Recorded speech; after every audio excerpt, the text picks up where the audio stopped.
Brent, welcome back to Mayor's Monday. Here we finally tracked you down. Of course, Yes. You're a part-time mayor, so we kind of rotate all of you part-timers in. You're a little harder to get a hold of. But Still seems like a full-time job. So yeah, absolutely. I mean, it's not a small commitment to run a city like this. And as you and I were just talking before we started here, big-time commitments, not only from you to the city, but from one of your cornerstone employers that we're found out we're going to be breaking ground on an expansion to their facility here sometime in the next couple of weeks. Sure.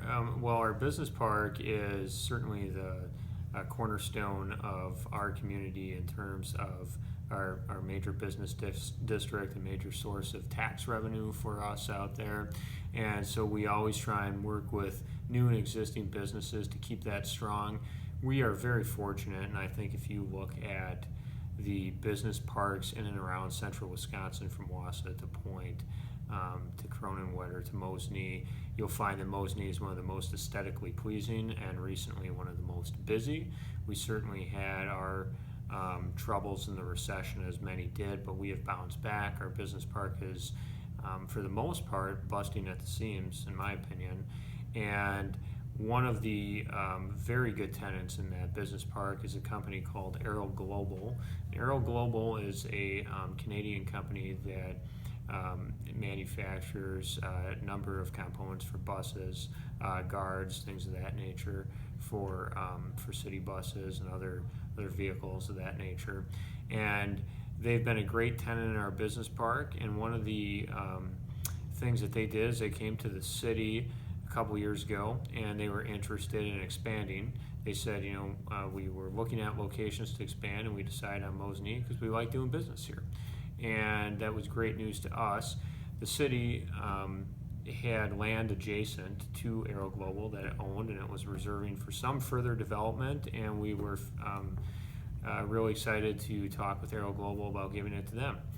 So the city entered into a development agreement with Aero Global and asked what they could do. They committed to several thousand square feet of office expansion, which they did and broke ground on and completed. We are happy to see that. Then we asked them to commit to some manufacturing additions. In fact, we asked them if they could, in the next 5 years at least, commit to doing 30,000 square feet of manufacturing expansion.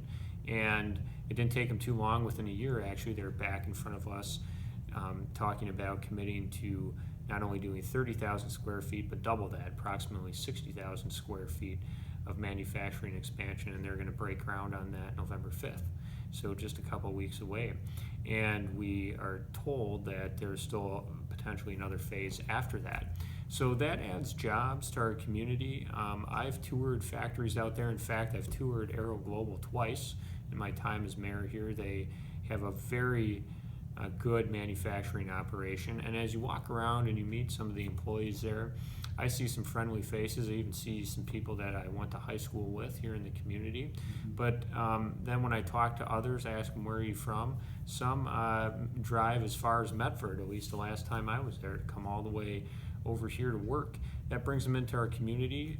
It gets them probably shopping at our restaurants, for dining at our restaurants rather, for lunch, possibly using some of our other services, chiropractors, barbers. These are small businesses in our community that depend on that.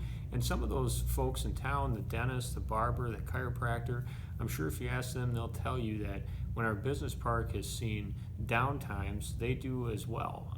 So I think it's very true when we can make our business park successful and bring new jobs into there, even if they're people that don't live here, but they work here, they help our other businesses. We're very excited about all that. Yeah, no doubt about that. What do you have on the numbers? How many jobs is this 60,000 square foot addition going to add? Certainly, I think a couple dozen, but I don't want to misquote that. We were focused more on the square footage and so excited about that the last time we talked to them. But obviously, it's they're going to be adding some manufacturing jobs with that, no doubt. Yeah, and those are the exact kind of jobs that it seems like everybody wants these days. We're celebrating manufacturing here. I mean, it's not just through any project that comes down the WEDAC pipeline. It's everywhere else. People are saying we need manufacturing, we need to hang on to these employees, and we need these skilled labor positions in town. And generally, those are ones that pay very well.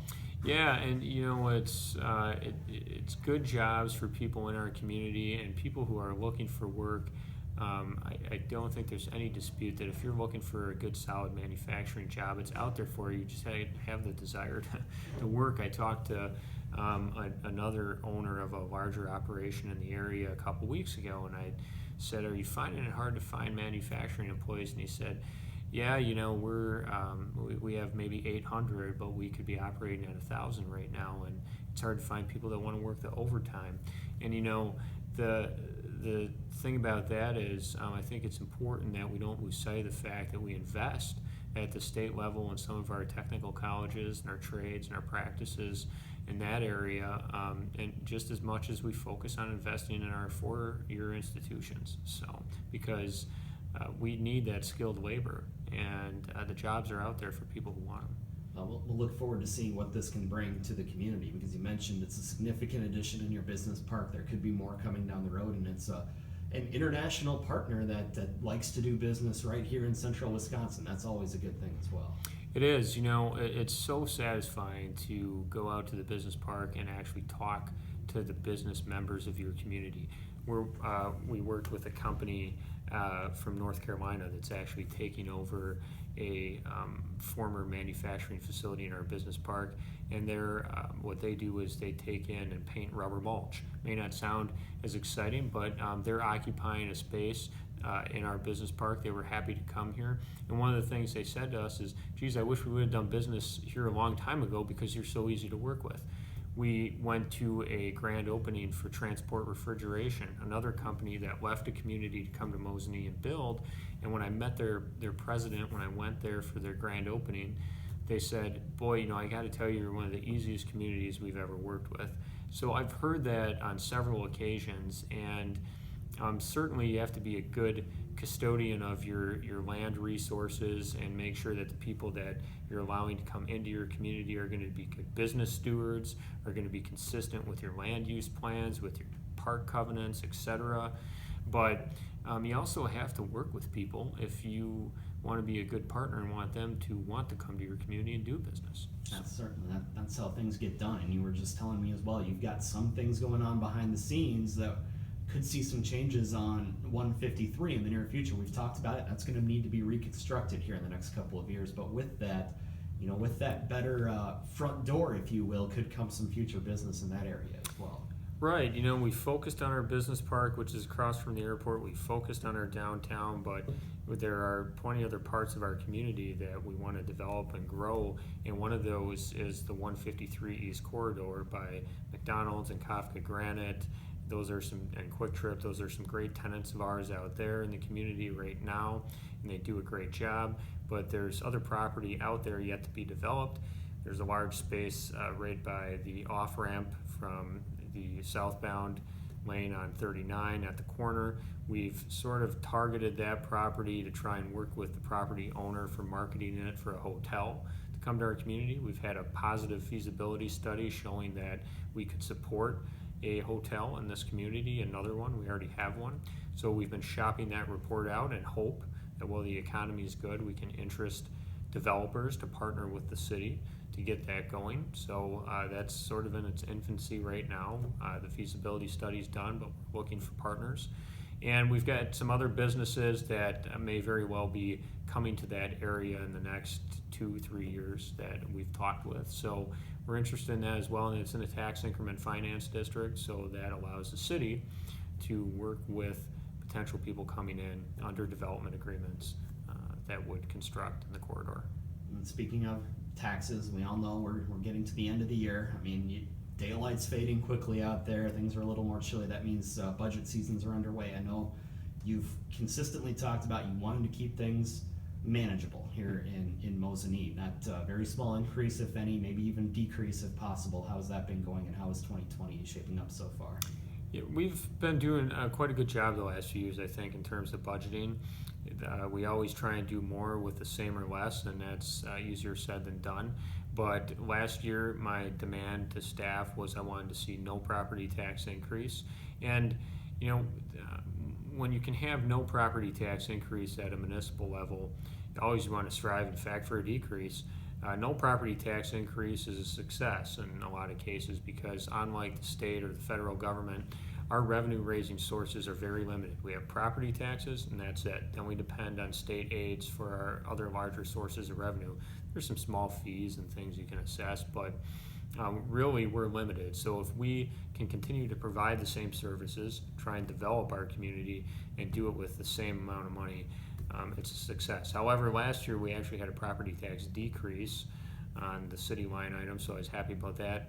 And my direction to staff this year was I'd like to see the same. I'd like to see no increase or even a decrease. Fortunately, we'll be seeing some additional state aids come in this year in terms of general transportation aid. That's gone up in the past. We've experienced years where it's gone substantially down. So you can never bank on that, but in a year where we can take advantage of that, we're going to.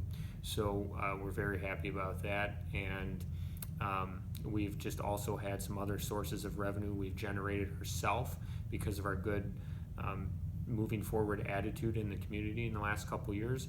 We've had residential development take off. We've got some new areas of that popping up. I've talked about some of these manufacturing expansions. We've had development downtown. All that work has increased our tax base. So we can keep taxes the same or lower them and generate more tax revenue because we have more base to tax.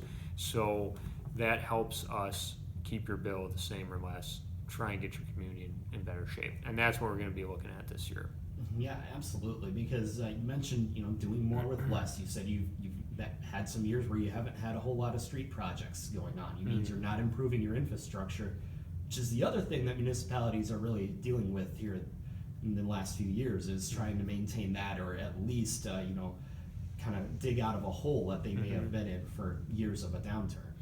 Yeah, it's gotten so expensive to do street construction. There was a time in Mosney when we would budget $150,000 a year just to put into street repairs. And that will go a long ways, 20, 25 years ago.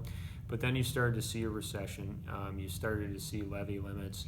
You started to see general state aid, which used to be referred to as shared revenue, frozen.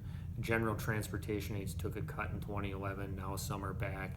As you started to add those things up, and not wanting to increase property taxes, especially during years of a recession, really what happened is a lot of folks who used to do street repairs in their municipalities just stopped. They started relying on borrowing, and the city of Mosney simply had to do the same thing. We have one major section of street targeted for this year, and it's not very big, and we budget that it would cost us about $355,000, and that's only about 30% of the project cost. That's under a program where the state, if our application is successful, would pick up 70% of the cost. So, looking at that, that's over $1 million street project. And it just tells you how very, very difficult it is in a small community especially to try and maintain infrastructure. So we do the best we can. But yeah, absolutely. You said things are starting to look up, and there's a couple of good signs because there's a few projects that we've talked about kind of ongoing here. One of them being almost tongue-in-cheek, of course, because it involves the Mosney Brewing Company, but we've also had a Mexican restaurant open in the last year. Here we are a year later. Those places are still hopping, so that's certainly a good sign for the community.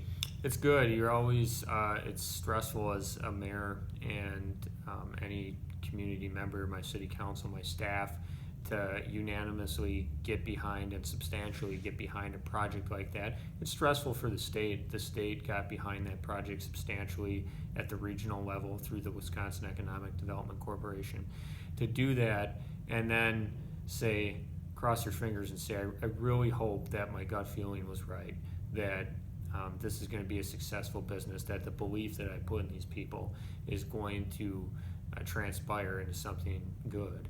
And when you can get through that first year and it's still here, not only is it still here, it's successful, it's a great feeling. And the brewing company certainly, I think, has, from the discussions I've had with them, experienced good success, and we'll be celebrating their 1-year anniversary next month. Yeah, absolutely. And that's a great logo too that you got on that brewing company. That's on shirts, it's on glasses, that they're not just being worn here, they're being worn outside the state as well. I can vouch for that firsthand because I've got one that's been worn on vacation. And the good thing about the brewing company, you know, I always try and remind folks, we've talked a lot about it because it's been an exciting project in the last couple of years, is it helps other businesses in our community.